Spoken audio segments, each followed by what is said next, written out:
ফের ছোট পর্দায় কামব্যাক করছে পায়েল। ভক্তিমূলক ধারাবাহিক ছেড়ে এবার নতুন অবতারে।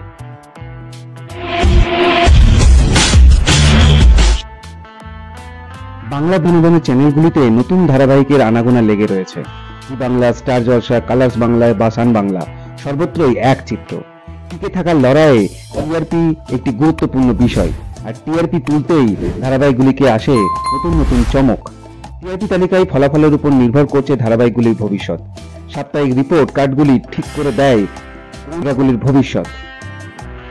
প্রসাদের পর ফের নতুন ধারাবাহিকে প্রধান চরিত্রে কামব্যাক করছে জনপ্রিয় অভিনেত্রী পায়েল দে। আসছে অভিনেত্রীর নতুন ধারাবাহিক, এমনই চর্চা টেলিপাড়ায়। নতুন ধারাবাহিক আসার খবরে ভক্তদের মাঝে উত্তেজনা। কবে, কোন চ্যানেলে, কোন প্রযোজনা সংস্থার আওতায় আসছে নতুন মেগা? জানা যাচ্ছে বাংলা টকিজ প্রোডাকশনের অধীনে আসছে পায়েলদের নতুন গল্প। তবে এবার জি বাংলা বা স্টার জলসা নয়, সান বাংলায় আসছে এই ধারাবাহিকটি। সান বাংলার একের পর এক নতুন গল্প আছে তাদের চ্যানেলে।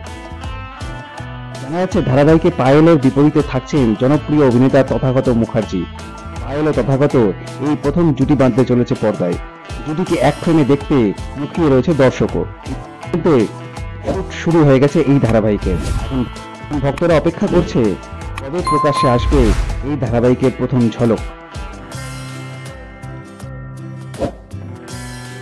বাংলা ধারাবাহিকের সমস্ত রকম আপডেট পেতে আমাদের এই চ্যানেলটি শেয়ার করুন, লাইক করুন এবং সাবস্ক্রাইব করুন।